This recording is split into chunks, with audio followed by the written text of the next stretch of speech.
अस्सलाम वालेकुम। दुरूद शरीफ पढ़ना।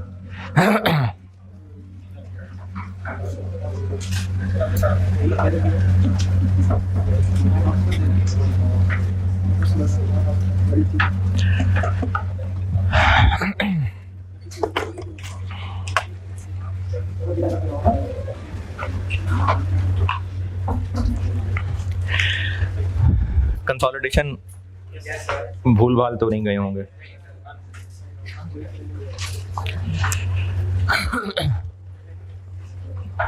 कंसोलिडेटेड एसओसीआई,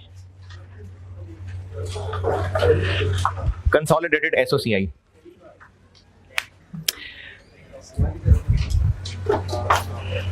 अगर अटेम्प्ट की तरतीब देखें तो ज्यादा चांस तो इसके हैं इस दफा। आसान है या मुश्किल? अच्छा सवाल है, चल करेंगे तो पता लग जाएगा। अच्छा मैं आपको पहले बता दूं, क्योंकि फिर आप बाद में कहेंगे सर आप टखाना शुरू हो गए हैं। ये जो मैं इसमें 2-3 दिन में कराऊंगा उसी को पढ़ाना कहते हैं, उसको टखाना नहीं कहेंगे। आपको लग रहा होगा कि ये तो इतने दिन बैलेंस शीट में लगाए थे, ये तो ऐसे ऐसे हुए जा रहा है, तो ये ऐसे ऐसे ही करने वाला है। क्योंकि अब यहां पर मैंने दोबारा थोड़ी बतानी है फेयर वैल्यू एडजस्टमेंट क्या होती है और यूआरपी क्या होता है, वो तो बता दिया हुआ है। बस सिर्फ उन्हीं चीजों का फॉर द ईयर कैसे ठीक करना है वो बताना है बस। तो जैसे मैंने एसओएफपी कुछ 6-7 मिसालों से बताया था, ये एक ही मिसाल से काफी है। इसका एक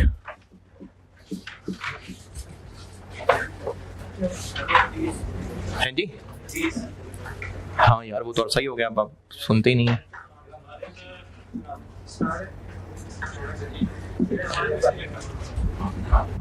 नहीं इसमें भी बहुत कुछ रखा है, ऐसी बात नहीं है।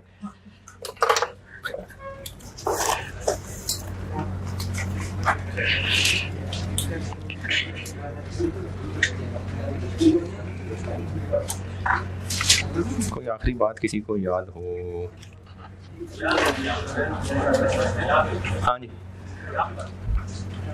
उसके बाद भी आप जब नहीं आए पूरे 2 हफ्ते तब भी बहुत सारी बातें हुई थी।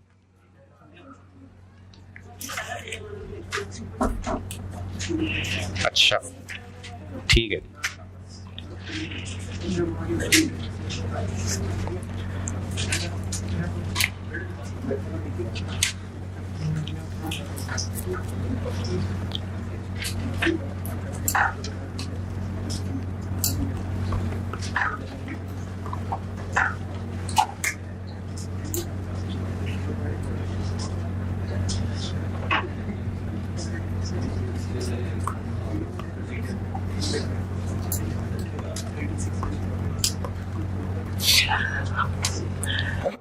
अच्छा पेपर में जब सवाल नहीं आ रहे होते तो गुस्सा दुख तो चलो होता ही है, रोना भी आ रहा होता है, हैं? गालियां भी देने का दिल कर रहा होता है, ये दे भी रहे होते हैं। अपने ऊपर गुस्सा आ रहा होता है किसी बात पे। किस बात हैं? पढ़ लेते, यही टॉपिक छोड़ा था, देखने भी लगा था, करने भी लगा था, यही छोड़ दिया था। तो ज्यादा गुस्सा ना अपने ऊपर आ रहा होता है, और वो जो गुस्सा आ रहा होता है वो अपने उस वक्त को याद करके आ रहा होता है जो जाया किया होता है। लेकिन एक अटेम्प्ट और होती है ना, सही अगली अटेम्प्ट सही। कितने टोटल साल हैं कैफ के? 4 साल। अच्छा उसके बाद भी गोली मार दी जाएगी है? 2 पेपर रह गए होंगे तो 2 अटेम्प्ट और मिल जाएंगी, या 2 साल और मिल जाएंगे। 2 अटेम्प्ट वो भी नहीं हुए फिर गोली मार देंगे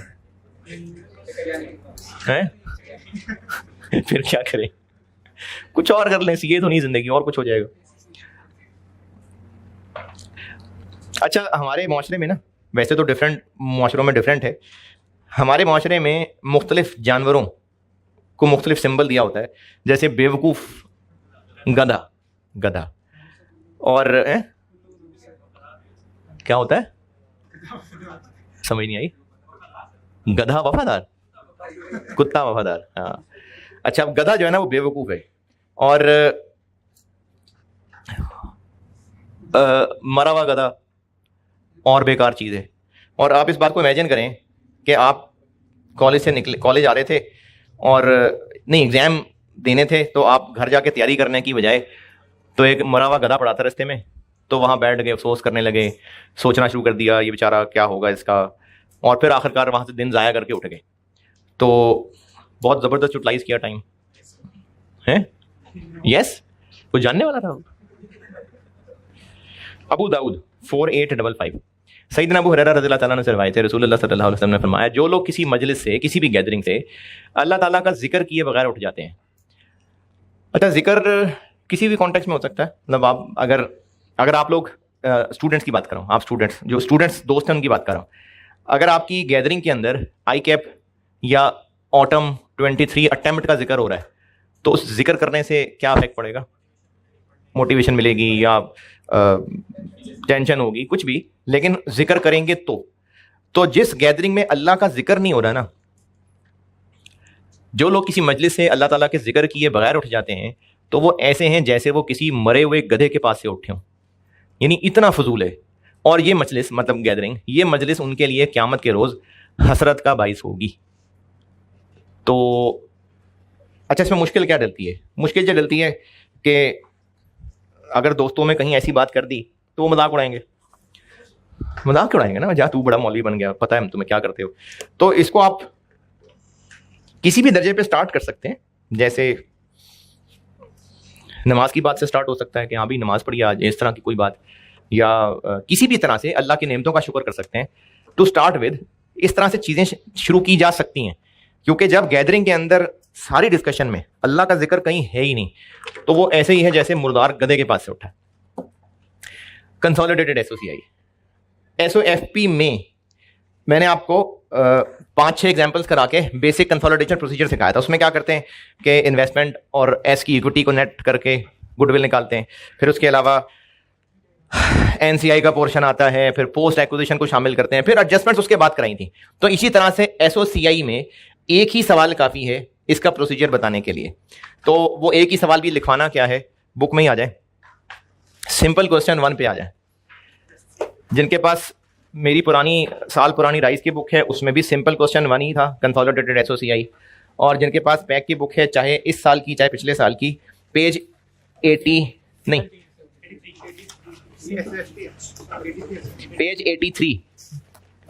page 83 simple question 1, page 83 simple question 1।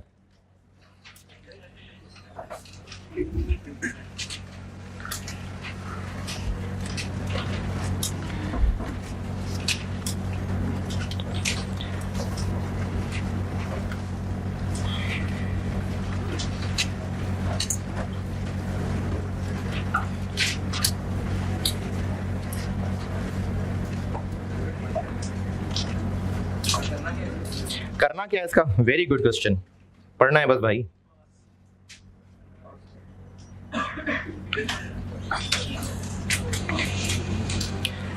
चलें, जितना कुछ पढ़ना था वो तो एक नजर भर के देखेंगे तो पढ़ा गया होगा। एसेट्स और लायबिलिटीज पूरे कंसोलिडेट होते हैं या जितने परसेंट शेयर्स खरीदे हैं पूरे कंसोलिडेट होते हैं? क्यों 80% क्यों नहीं? क्योंकि एसेट्स और लायबिलिटीज जो है ना, वो शेयर होल्डर्स के नहीं होते। एसेट्स और लायबिलिटीज बिजनेस के होते हैं, शेयर होल्डर्स की इक्विटी होती है। तो चूंकि शेयर होल्डर्स की इक्विटी है, इसलिए एसेट्स और लायबिलिटीज पूरे कंसोलिडेट होते हैं। इक्विटी में 2 टुकड़े करते हैं, एनसीआई का अलग। इनकम्स और एक्सपेंसेस, इनकम्स और एक्सपेंसेस बिजनेस के होते हैं कि शेयर होल्डर्स के? बिजनेस के। इसीलिए इनकम्स एक्सपेंसेस भी P+S होंगे। सिंपल क्वेश्चन 1 कर रहा हूं। Group SOCI sales 150 + 110 260, cost of sales 80 + 70 150, GP. अच्छा, ये ना एक काम कर रहा हूं मैं, देख लें अगर आपको बात समझ आती हो तो। 70 + 40,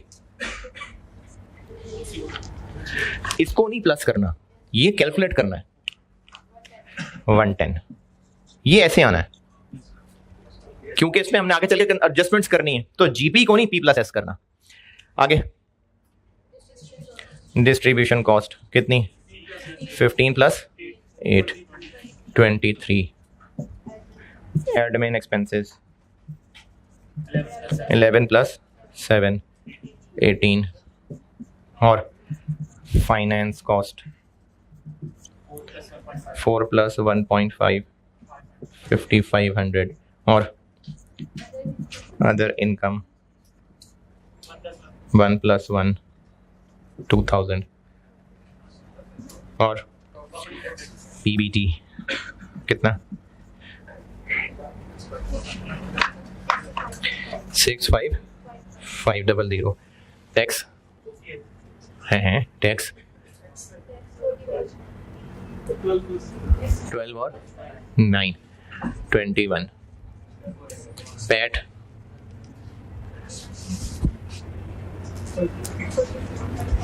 कितना, 44,500। OCI revaluation gain 3 + 1 48500। Total comprehensive income. तो ग्रुप एसओसीआई सारी लाइन है P+S, बस सिंपली P+S। यहां तक पहुंचे, फिर आगे चलता हूं।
बहुत स्लो स्लो लिखते हैं यार।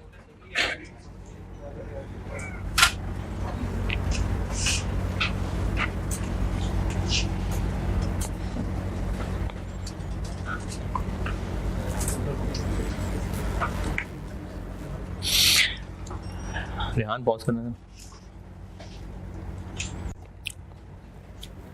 हाँ भाई, यहां तक पहुंचे। अच्छा, आपकी अब ऑफिशियल जो भी छुट्टियां होंगी वो ऑफिशियल अलग खाता है, मैंने तो पढ़ाना ही है। तो वो मुझे नहीं पता ऑफिशियली कब से हैं। आप जब से भी ऑफिशियली होंगी तो उन दिनों के लेक्चर फिर आपको मिल जाएंगे ऑनलाइन। लेकिन जो यहाँ पे ही रहते हों लाहौर में ही, और उनके घर वाले भी उनको घर में रहना बर्दाश्त ना करते हों, तो वो आ जाया करना इधर। तो क्लासेस करेंगे बहुत सारी है। नहीं तो आप ईद से पहले सुन लेना, ईद के बाद सुन लेना, लेकिन हैं बहुत सारी।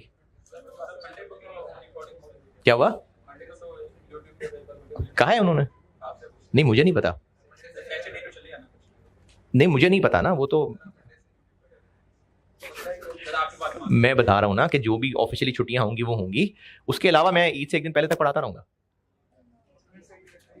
नहीं, ईद वाले दिन रहने देंगे।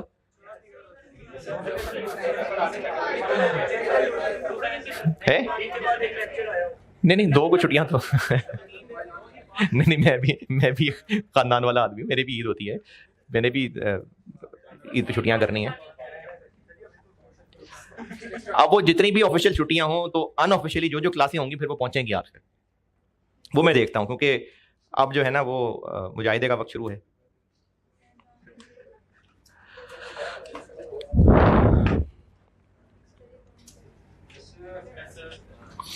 अभी तक ये जितना यहां से किया, इसको देख के पता चल रहा है कि इसमें पेरेंट का कितना और एनसीआई का कितना है? नहीं, पेरेंट और एनसीआई ये शेयर होल्डर्स हैं।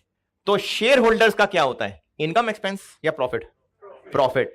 और इसी तरह से अदर कंप्रिहेंसिव इनकम। तो इस ग्रुप एसओसीआई में यहां से लेके यहां तक तो सिंपली पी प्लस एस ही है, लेकिन इससे आगे मजीद दो सेक्शन है। एक सेक्शन एचएस का हिस्सा है ये, यानी यहां पर टोटल कंप्रिहेंसिव इनकम आ गई, खत्म हो गई। उसके बाद दो सेक्शन मजीद हैं।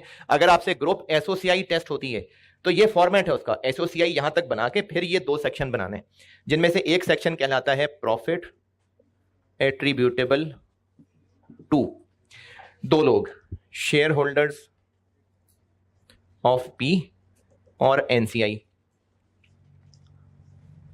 और दूसरा हिस्सा है total comprehensive income attributable to, यही दो लोग, शेयर होल्डर्स ऑफ पी और एनसीआई। इन काली काली फिगर्स में से प्रॉफिट फॉर द ईयर कितना है? Profit for the year, profit for the year किसको बोलेंगे? नेट प्रॉफिट को, पैट को। तो यहां तक सारी पी प्लस एस है। उसके बाद दो फिगर्स, एक प्रॉफिट फॉर द ईयर और एक total comprehensive income for the year. इसको यहां लिख देंगे और इसको यहां लिख देंगे, और फिर इसके दो टुकड़े करके बताएंगे कि इस 44,500 में से एनसीआई का कितना और हमारा कितना, इस 48,500 में से एनसीआई का कितना और हमारा कितना। अच्छा, मैंने ये टोटल कंप्रिहेंसिव इनकम लिखा, ठीक है, ओसीआई नहीं लिखा, होशोवास में लिखा है प्रॉफिट एट्रीब्यूटेबल टू और total comprehensive income attributable to. ये ब्लैक वाली फिगर्स क्या हैं? P plus S. एडजस्टमेंट्स पढ़ानी है अभी। अभी मैं आपको बेसिक कंसोलिडेशन जैसे बैलेंस शीट में सिखाई थी ना, वैसे बता रहा हूं कि सारी line items P plus S, उसके बाद दो सेक्शन, एक प्रॉफिट एट्रीब्यूटेबल टू ये दो लोगों को और एक total comprehensive income attributable to इन दो लोगों को। इस सवाल में कितने परसेंट शेयर लिए हैं? 80। तो इस 44,500 में से एनसीआई का कितना कितना हो गया? 80, 900। ये एक जज्बाती आंसर है, ये एक जज्बाती आंसर है। सही है? गलत है? क्या गलती है इसमें? हमने इस पूरे 44,500 का 20% ले लिया, एनसीआई का पूरे में 20% है। फिर एनसीआई का 20% किस में है? सिर्फ एस में है, तो इसका 20% नहीं ले लेना। एस का पैट कितना है? एस का पैट 15,500, उसमें 20% एनसीआई है। कितना? 3,100। और अभी फिलहाल इस सवाल में तो आप इसको ब्रैकेट में कर सकते हैं, लेकिन मैं आपको ना शुरू से इसकी वर्किंग बनवा देता हूं। इसकी हम वर्किंग बनाया करेंगे। एस का पैट जो कि है 15,500, इसके ऊपर 20%। अभी तो आपको ये एक ही लाइन लग रही है, अदरवाइज उसमें एडजस्टमेंट्स आएंगी। अभी तो मैं बगैर एडजस्टमेंट्स के आपको बता रहा हूं ना, इसलिए ये वर्किंग ना भी बनाता तो ठीक था, लेकिन शुरू से ही आदत रख लेते हैं कि इसकी हमें वर्किंग करनी पड़ा करेगी। एस के पैट पे 20% एनसीआई का है, 44,500 में 20% नहीं है। क्यों नहीं है? इसमें तो पी के भी प्रॉफिट्स हैं, उस पर थोड़ी एनसीआई का हक है, तो सिर्फ एस के पैट का 20%। अच्छा, ये फिगर आप ऐसे भी कर सकते हैं। पी का पैट कितना? पी का अपना पैट 29,000, और इस 15,500 में उसका कितना है? 12,400। कितना बना? 41। लेकिन ऐसे नहीं करिएगा, हम करेंगे बैलेंस करके। 41,400। ऐसा करने से ना काम बढ़ेगा, तो इसलिए आप ऐसा नहीं करेंगे, आप ये वाली फिगर यहां लिख के बैलेंस करके ये निकाला करेंगे। इसी तरह इस 48,500 में एनसीआई का हिस्सा कितना? कैसे? 16,500 का 20%, 16,500 का 20%। 16,500 क्या है? एस की टोटल, जिस वजह से इस पे लगाया ना 15,500 के ऊपर, इसी तरह से एस की टोटल कंप्रिहेंसिव इनकम, बुरा लग गया कुछ? एस के पैट पे 20% यहां लिखा, तो यहां क्या लिखेंगे? एस की टोटल कंप्रिहेंसिव इनकम पे 20%, कितना बना? 33। और पी का हिस्सा 4,5,200। अब इस 3,300 की भी वर्किंग शो कराएं? नहीं, इसके लिए ब्रैकेट काफी है। अच्छा, ब्रैकेट में भी क्या? 3,300 कैसे निकला? 16,500 का। लेकिन आपने ऐसे नहीं करना, आपने लिखना है 3,100 प्लस 1000 का 20%। यही फिगर यहां लिख देना। और ये क्या किया? एस के ओसीआई पे हिस्सा लगाया, क्योंकि टोटल कंप्रीहेंसिव इनकम में एनसीआई का हिस्सा इज इक्वल टू प्रॉफिट में एनसीआई का हिस्सा और ओसीआई में एनसीआई का हिस्सा। तो आप ऐसे करिएगा। क्यों ऐसे करिएगा? क्योंकि हमने अगर 16,500 यूज कर लिया तो वो जो इतनी सारी वर्किंग इसमें किया करेंगे वो दोबारा करनी पड़ेगी। तो इसलिए आपने करना क्या है, यहां से लेके यहां तक P प्लस एस, फिर प्रॉफिट को यहां लिख दें, टोटल कंप्रिहेंसिव इनकम को यहां लिखें, फिर प्रॉफिट का एनसीआई का टुकड़ा कैसे? अलग से वर्किंग, एस का पैट, अभी फिलहाल कोई एडजस्टमेंट नहीं बताई, उस पैट पे एनसीआई का हिस्सा वो यहां लिखें, ये बैलेंसिंग करके। फिर इस सेक्शन पे आए, ये फिगर कैसे बनेगी? ये वाली फिगर प्लस एस की ओसीआई में 20%। ये जो आंसर आएगा फिर इसको डिफरेंस लेके ये फिगर लिखेंगे। ये है ग्रुप एसओसीआई बनाने का तरीका। इसमें जो भी प्लस माइनस मल्टीप्लाई डिवाइड पूछना है पूछें, फिर मैं आपको एडजस्टमेंट्स पे लेके चलता हूं। हाँ जी, यहां तक कोई परेशानी? सेल से लेके टोटल कंप्रिहेंसिव इनकम तक P प्लस एस, सिवाय इनके GP, PBT, PAT, total comprehensive income, ये तो ऊपर से ही नीचे आना है। ये सब line by line P plus S है। उसके बाद इसी स्टेटमेंट के हिस्से हैं दो सेक्शन, प्रॉफिट एट्रीब्यूटेबल टू ये दो लोग और total comprehensive income attributable to ये दो लोग, जिनमें लिखना क्या है? ये पैट यहां लिखना है, ये यहां लिखना है। फिर इस सेक्शन को कैलकुलेट करने के लिए पहले एनसीआई का पोर्शन आएगा। कैसे? एस के पैट पे एनसीआई का हिस्सा, ये लिखने के बाद इनका डिफरेंस ये आ गया। फिर इसी फिगर को ब्रैकेट में लिखे, एस की ओसीआई में एनसीआई का हिस्सा ये बन गया और इनका डिफरेंस ये बन गया। ये ग्रुप एसओसीआई का तरीका। मैं तो खत्म भी करा दी मैंने यार।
हाँ जी, नोटेड।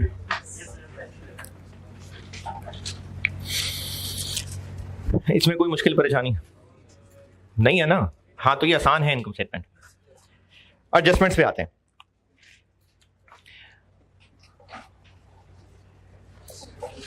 जो जो बताता जाऊंगा फिर यहां लिखते भी जाएंगे कि ये एडजस्टमेंट बता दी।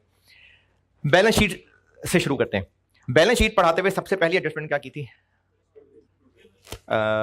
एडजस्टमेंट गुडविल की इंपेयरमेंट। अच्छा, बैलेंस शीट के सवाल में जितनी भी एडजस्टमेंट्स की थी ना, उन सब में एक काम ये करना होता था कि हर एडजस्टमेंट का डबल इफेक्ट इंश्योर करना था। क्यों करना था ऐसा? क्योंकि बैलेंस शीट की टैली करनी होती है। इसमें ऐसी लालच नहीं करनी। इसमें हर एडजस्टमेंट का डबल इफेक्ट नहीं है। हो सकता है आपको कोई एक एडजस्टमेंट एक से ज्यादा लाइनों में करनी पड़े, हो सकता है एक ही लाइन में हो, लेकिन इसमें यह नहीं है जबरदस्ती के दूसरा इफेक्ट किधर है। बैलेंस शीट होता तो जरूर दूसरा इफेक्ट लेते, यहां पर नहीं होता। तो यहां पर नहीं है हर एडजस्टमेंट के दो इफेक्ट, किसी का एक होगा, किसी की तीन तीन भी होंगी, लेकिन एक भी हो सकता है। गुडविल की इंपेयरमेंट पड़ी थी, क्या करते थे वहां? अच्छा, एक चीज और याद करा दूं, ग्रुप की कोई बुक्स नहीं है। ऐसा नहीं है कि पिछले साल ग्रुप बैलेंस शीट बन गई थी, वहीं से बीडी बैलेंसेस अगले साल आए, फिर ग्रुप ने और ट्रांजैक्शंस रिकॉर्ड की। ग्रुप फाइनेंशियल स्टेटमेंट्स हर बार नए सिरे से जीरो से बनती हैं। क्या अवेलेबल होता है? दो सेपरेट फाइनेंशियल स्टेटमेंट्स होती हैं, उन्हीं को मिला के जोड़ तोड़ करके ग्रुप बनता है। तो ग्रुप की कोई बुक्स नहीं है कि पिछले साल ये हो गया था तो अब क्यों कर रहे हैं। हर दफा नए सिरे से काम होता है। तो बैलेंस शीट में क्या कर रहे थे? इंपेयरमेंट लॉस का एडजस्टमेंट नंबर 1 बताने लगा। गुडविल लेस करते थे। इंपेयरमेंट लॉस गुडविल का जो कि गिवन होता था, गुडविल में से लेस, और दूसरा फैक्ट रिटेन अर्निंग में से लेस। अच्छा, गुडविल में से क्यों लेस? क्योंकि एसेट है, इंपेयरमेंट है तो कम होगा, एसेट में से लेस।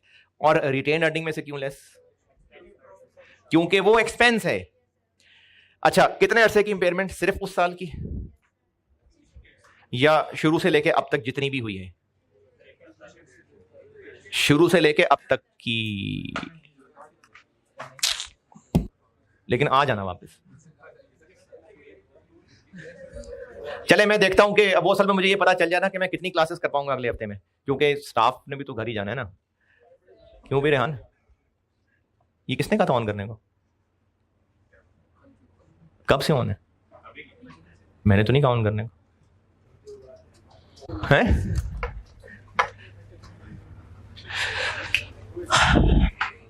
बैलेंस शीट में गुडविल का इंपेयरमेंट लॉस।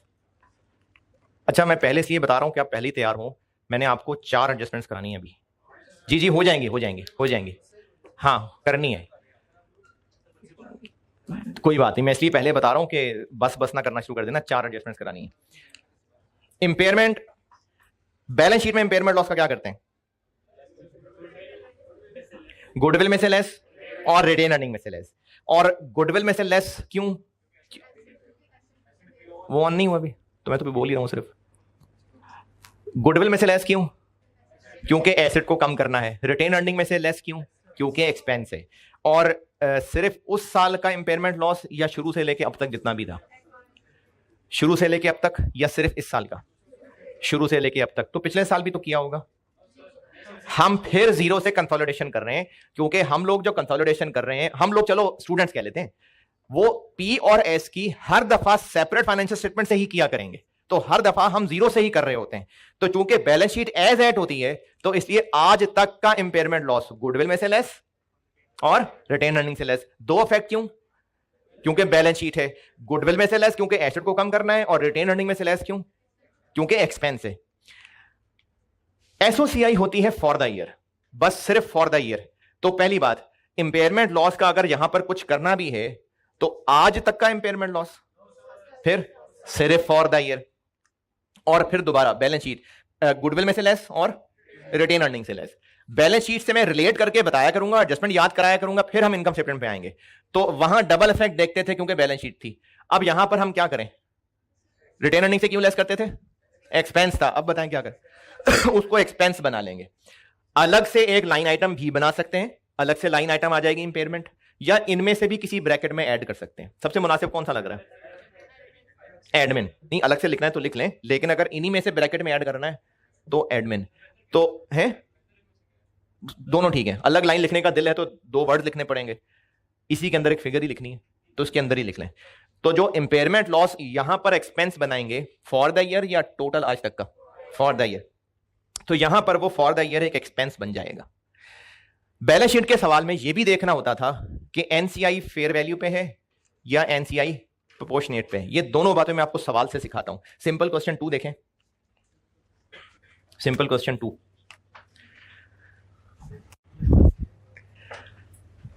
क्या फर्क है क्वेश्चन 1 में और इसमें? सारा डाटा सेम है। मैंने ना असल में एक बात समझानी थी, इसलिए मैंने 1 2 3 सेम डाटा रखा हुआ है। 1 2 3 मैंने सेम डाटा रखा हुआ है। एक बात समझानी है। सिंपल क्वेश्चन 2 कर रहा हूं solve. Sales 150 plus 110 260, cost of sales 80 plus 70 150, GP 110, distribution cost 15 plus 8 23, admin 11 plus 7 plus 5 23। ये impairment loss for the year यहां ऐड हो गया। ठीक है, सिंपल क्वेश्चन 2। फिर इसके बाद फाइनेंस कॉस्ट 4 और 1.5 55, फिर अदर इनकम 1 प्लस 1 2, पीबीटी देखें कितना,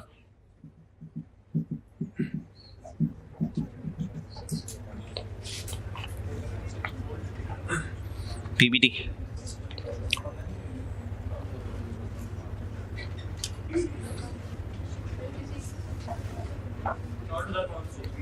60,500, टैक्स 39,500। अच्छा, इससे ना टैक्स भी चेंज होता है, लेकिन वो आपके सिलेबस में नहीं है। यानी कंसोलिडेशन में टैक्स की एडजस्टमेंट्स वो सीफा 1 में, वो एफए 2 में नहीं है।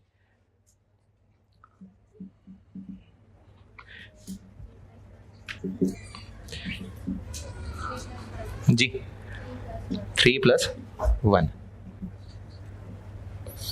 4 3 5 0। Profit attributable to shareholders of P NCI working 1 39,500, total comprehensive income attributable to shareholders of P or NCI 43,500।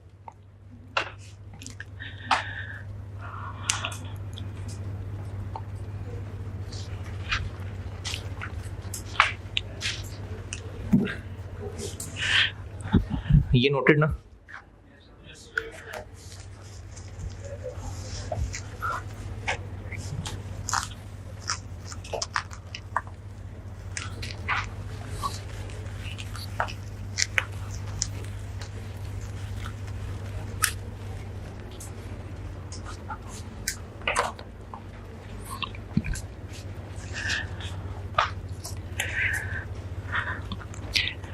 Impairment loss goodwill का बैलेंस शीट के सवाल में क्या करते हैं?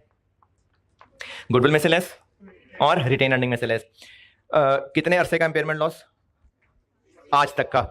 एक तो यहां पर सिर्फ फॉर द ईयर होगा, यहां पर सिर्फ फॉर द ईयर होगा। दूसरा, वहां पर हम लोग डबल इफेक्ट लेते थे, यहां पर डबल की कोई लालच नहीं है। यहां पर क्या होगा? गुडविल में से लेस तो यहां पर कोई काम नहीं है, लेकिन वो जो इंपेयरमेंट लॉस को एक्सपेंस बनाते थे वो यहां बनाएंगे, बना दिया। अच्छा, पूरी बात। रिटेन अर्निंग में से कहां से लेस करते थे? पी से या एस से? अगर प्रोपोर्शनेट है तो पी से, क्योंकि सारा का सारा लॉस पी को चार्ज होता था, एनसीआई की सेहत पे असर नहीं पड़ता था। और अगर एनसीआई फेयर वैल्यू पे है तो फिर एस से लेस करते थे ताकि दोनों को असर जाए। दोनों को कैसे जाएगा? जब एस की रिटेन अर्निंग से लेस होगा, एंड आंसर आएगा उसका 80% इधर, 20% एनसीआई में। इस सवाल में क्या है? प्रोपोर्शनेट। जब प्रोपोर्शनेट है तो एनसीआई को तकलीफ पहुंचनी चाहिए, नहीं, तो एनसीआई की वर्किंग ये ही रहेगी और एनसीआई अब भी 3100 ही आएगा।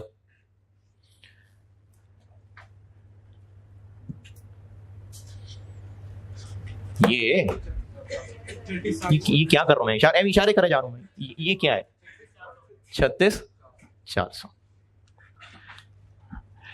अच्छा, मैंने सेम डाटा इसलिए रखा था कि पिछले सवाल में एनसीआई का हिस्सा इतना बना था, अब भी इतना ही बना है। क्यों? क्योंकि इंपेयरमेंट लॉस हुआ और एनसीआई प्रोपोर्शनेट शेयर की वजह से ये लॉस एनसीआई को चार्ज होना चाहिए, नहीं तो नहीं हुआ।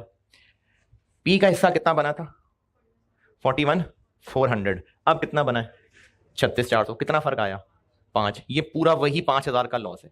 तो ये जादू कैसे हुआ, ये इसको कैसे वो खुद ब खुद चार्ज हो गया? जब हमने यहां पर एक्सपेंस लिखा तो ग्रुप का प्रॉफिट कम आया, कितना कम आया 5,000, और एनसीआई उतना ही रखने की वजह से बैलेंसिंग करने से वो पी को चार्ज हो गया। तो अब इसका कंक्लूजन, इनकम स्टेटमेंट का सवाल हो तो इंपेयरमेंट लॉस का क्या करना है? पहली बात फॉर द ईयर, दूसरा करना क्या है, एक्सपेंस बना लेंगे। अगर एनसीआई प्रोपोर्शनेट शेयर पे है तो बस, और अगर एनसीआई फेयर वैल्यू पे है तो क्वेश्चन 3 करता हूं। ये बाकी कर लेते हैं पूरा। ये बन गया 33 और ये बन गया 4,402।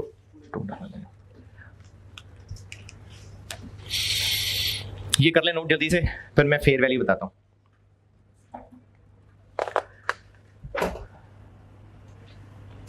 जल्दी जल्दी नोट करिएगा, करनी है 3 एडजस्टमेंट से भी और करनी है। 2 सवाल छोटे छोटे से होमवर्क देने हैं, छोटे छोटे से।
जल्दी जल्दी जल्दी जल्दी, क्योंकि मैंने तो ऐसे ही बिठा के 3 कर देना।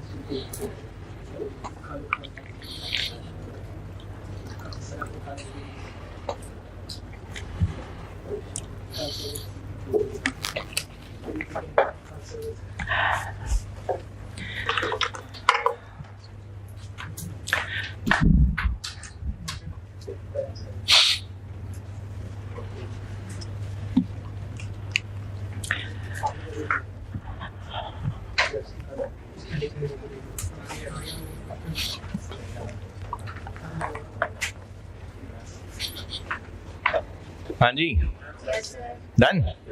सिंपल क्वेश्चन 3, सेम डाटा देखें। अच्छा, आपने सोल्यूशन 3 ना नोट करना हो कोई बात नहीं, आसान सी बात करने लगा, अगर ना नोट करना हो तो कोई मसला नहीं।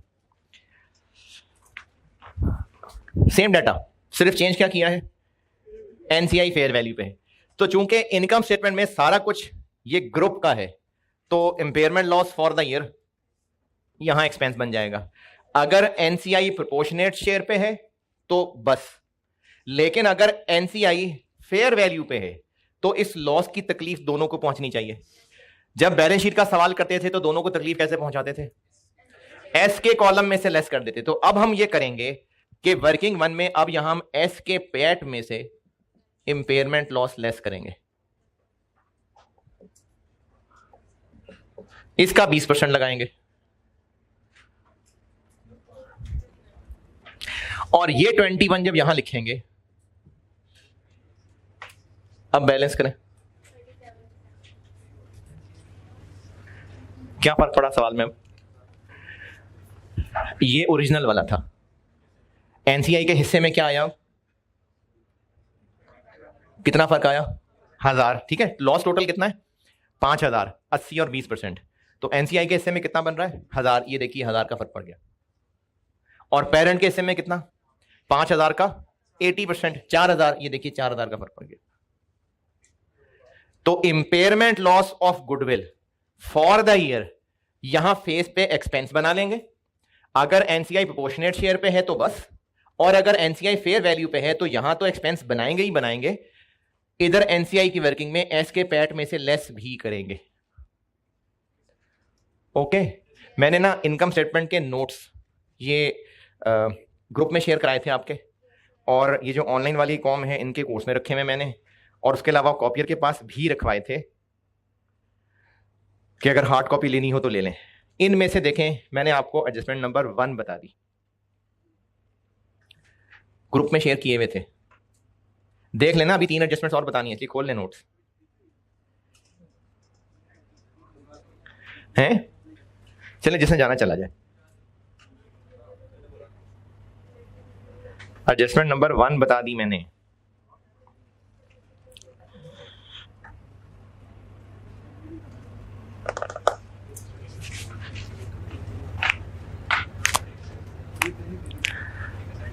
एडजस्टमेंट 1 बता दी।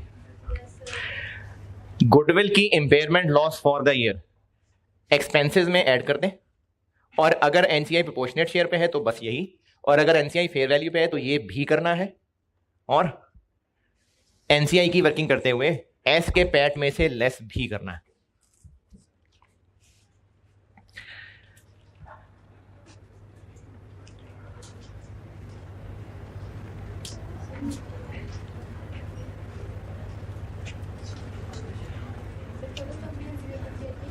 नहीं नहीं, ये चीज चेंज हो जाएगी। ये हो जाएगा 2300 और ये हो जाएगा 41। ये 2300 और ये 41।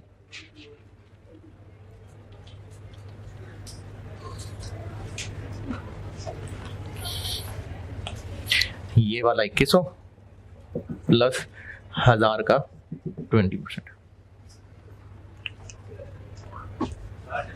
आने दें।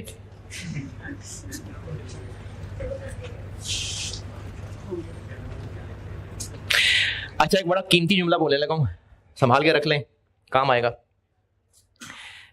अभी मैं आपको ना एक इनकम स्टेटमेंट के बारे में जो भी आगे करने लगे उसके बारे में एक बड़ी कीमती सी बात बता रहा हूं, अगर समझ आ जाए तो ठीक है, नहीं तो कोई बात नहीं। अब से ऑनवर्ड हम इनकम स्टेटमेंट के सवाल में जितनी भी एडजस्टमेंट्स किया करेंगे, अच्छा जाहिर है हम वो एडजस्टमेंट्स कर रहे होंगे जो इनकम एक्सपेंस से रिलेटेड होंगी, यानी इस सवाल के अंदर डेटर क्रेडिटर नहीं एलिमिनेट कर रहे होंगे, हम इनकम एक्सपेंसेस कर रहे होंगे। तो अब से ऑनवर्ड हम जितनी भी एडजस्टमेंट्स किया करेंगे, हम इन सारी लाइन आइटम्स में कहीं ना कहीं एडजस्टमेंट कर रहे हुआ करेंगे।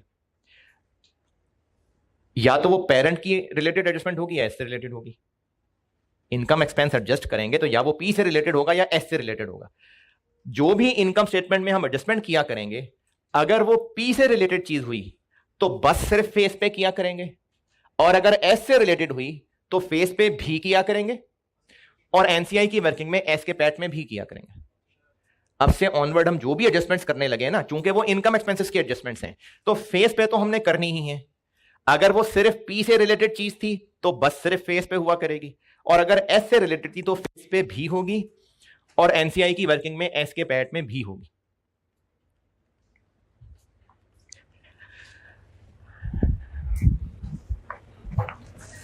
अच्छा, अब आसान आसान सी ना एक जैसी 3 एडजस्टमेंट्स देख लें, बड़ी आसान सी है।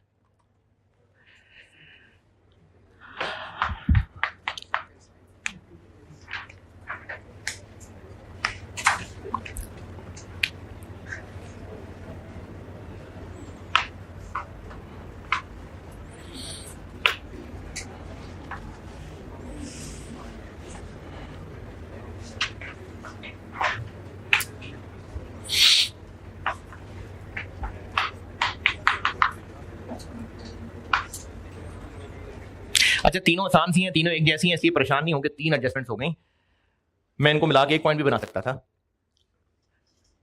अगर पी ने एस को या एस ने पी को लोन दिया हुआ है, तो बैलेंस शीट में क्या करते थे? लोन दिया हुआ है तो इंटर कंपनी बैलेंस था, दोनों को एलिमिनेट कर देते थे। इनकम स्टेटमेंट में उससे रिलेटेड क्या होगा? एक की वो फाइनेंस कॉस्ट में आ रहा होगा, इंटरेस्ट फॉर द ईयर, और एक की अदर इनकम में आ रहा होगा। मिसाल के तौर पे 500 है, तो एक के वो फाइनेंस कॉस्ट में आ रहा होगा, एक की अदर इनकम में आ रहा होगा। ग्रुप पॉइंट ऑफ व्यू से वो कोई अदर इनकम है, कोई फाइनेंस कॉस्ट है, क्या करें? किस में से माइनस कर दें? दोनों में से। इंटरेस्ट को यहां से निकाल दें एक्सपेंस, और इंटरेस्ट इनकम को यहां से निकाल दें। ओके, मिसाल के तौर पे 500, तो यहां से भी 500 माइनस, यहां से भी 500 माइनस, ये 60 500 ही रहेगा या चेंज हो जाएगा? क्यों सेम रहेगा? क्योंकि सेम अमाउंट इनकम से भी निकाल रहे हैं, एक्सपेंस से भी निकाल रहे हैं। तो इस प्रॉफिट पे कोई फर्क पड़ेगा? जब प्रॉफिट पे फर्क नहीं पड़ेगा तो प्रॉफिट की डिस्ट्रीब्यूशन पे फर्क पड़ेगा। तो इसलिए हमने बस सिर्फ फेस से इनकम और एक्सपेंस उड़ा देना है, यहां कोई काम नहीं उसका। ओके ओके कि नहीं? ओके। अगर पेरेंट ने एस को कोई मैनेजमेंट सर्विसेज दी हुई है और उसके वो पैसे चार्ज करता है, तो पेरेंट की अदर इनकम में आ रहा होगा और उसके कहीं एडमिन एक्सपेंसेस में आ रहा होगा। तो क्या करें? दोनों में से माइनस कर दें। ये भी ओके।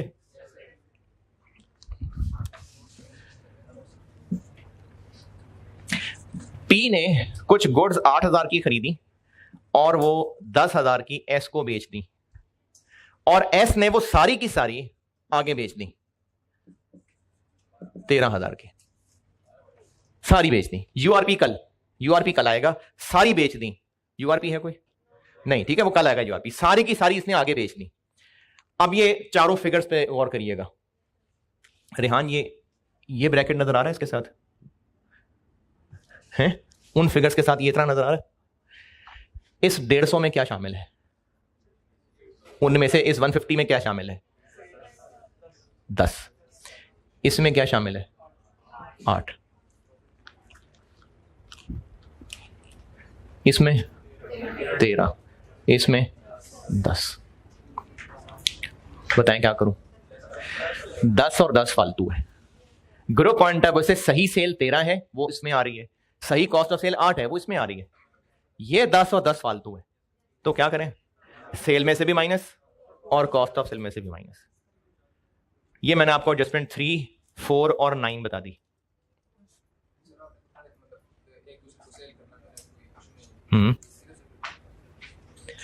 एडजस्टमेंट 3, 4 और 9 बता दी। ओके। तीनों में कॉमन बात क्या है? कि आपस की इनकम एक्सपेंस है। तो क्या करें? सेम अमाउंट इनकम से भी माइनस और एक्सपेंस से भी माइनस है। इस हरकत का प्रॉफिट पे कोई फर्क पड़ रहा है? नहीं पड़ रहा ना, पक्की बात है? क्या हुआ? समझ नहीं आई बात। हाँ, अगर पी एस को मैनेजमेंट सर्विसेज दे रहा है तो पेरेंट उसको पैसे दे के अपनी इनकम बना रहा होगा और वो अपना एक्सपेंस बना रहा होगा। तो एक की एक्सपेंस में आ रहा है, एक की इनकम में आ रहा है, दोनों में से निकाल दे। ओके, निकाल दिया दोनों में से। अच्छा, अभी एक सुनहरी जुमला सुनने की हिम्मत है या बस हो गई? सुना दूं? नहीं, सुन ले चले। ना समझ आया तो कल दोबारा बता दूंगा। मैंने बैलेंस शीट पढ़ाते हुए बताया था कि एक का दूसरे से कुछ कमा लेना कोई मसला नहीं है। हम लोग कहीं पर रिटेन अर्निंग्स में एडजस्ट नहीं कर रहे होते थे। यानी ऐसा हम नहीं करते थे कि एक ने दूसरे को लोन दिया था तो एक ने इंटरेस्ट इनकम कमाई, दूसरे ने इंटरेस्ट एक्सपेंस कमाया। हम रिटेन अर्निंग में एडजस्ट करते थे?